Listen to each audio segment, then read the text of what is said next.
if you want to grow to be a highly effective leader, like the most powerful leader you could be, you have got to learn to lead yourself well first. You can't lead anybody anywhere of merit unless you lead yourself well. And the reason that is true is because if you're not leading yourself well, it's totally visible. In leadership, you are under a microscope.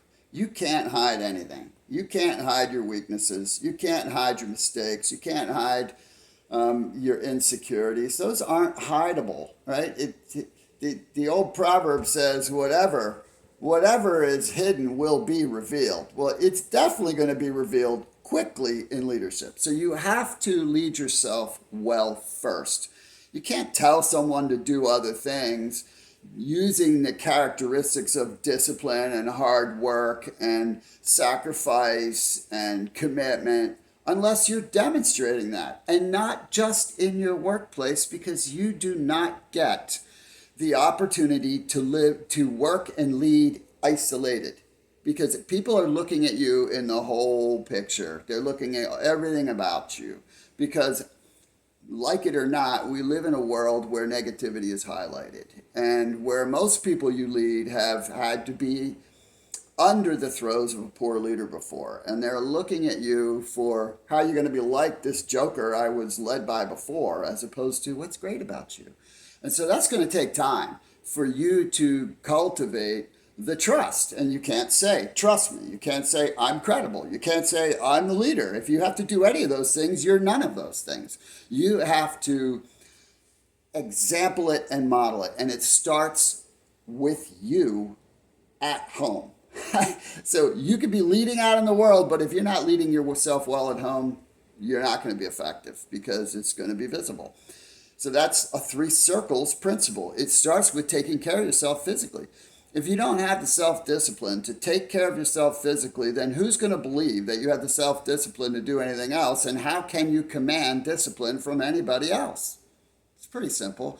Not to mention, if you don't take care of yourself well, you cannot serve others. You don't have the energy. You don't have the patience. You can't hang in there, and you're going to be a mess. And it's going to affect the environment of the entire organization you lead. That's simple, number one. Number two, you got to take care of your relationships. If you can't take care of the most important relationships in your life, how are you going to take care of relationships in work?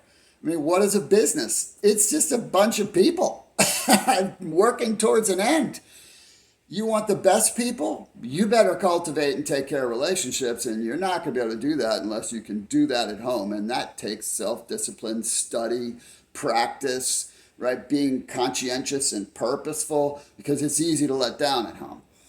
And then obviously you've got to be demonstrating the right way in the actual work. You've got to be willing to do anything as a leader. You have to be willing to serve at the lowest level of a leader, or nobody's going to be that way in your organization. You can't think anything is beneath you if you're a leader. You have to think the opposite way. So you have to lead yourself first, because the reality is everybody you're leading could choose to be somewhere else. They're volunteers. And if you want the best out of them, you have to answer the question, why should I listen to you? Because that's what's in their subconscious. Why should I listen to you? You do this, you do that, you do that. I see you over here. I saw that. I saw you be duplicitous. Do you understand what I'm saying? So focus on leading yourself well. The best thing you can start with is read the 3 Circles book and live it. I mean, I'm a product, and I've taught many, many, many leaders these principles over the years, and they've become tremendous leaders as a result of it. Not from me. I didn't do it. I'm a reluctant leader. It's because it works, because it's about developing you for the purpose of pouring into others. And so you got to lead yourself well, or you will never, ever sustainably lead anyone else very well. For what it's worth, I hope that's helpful.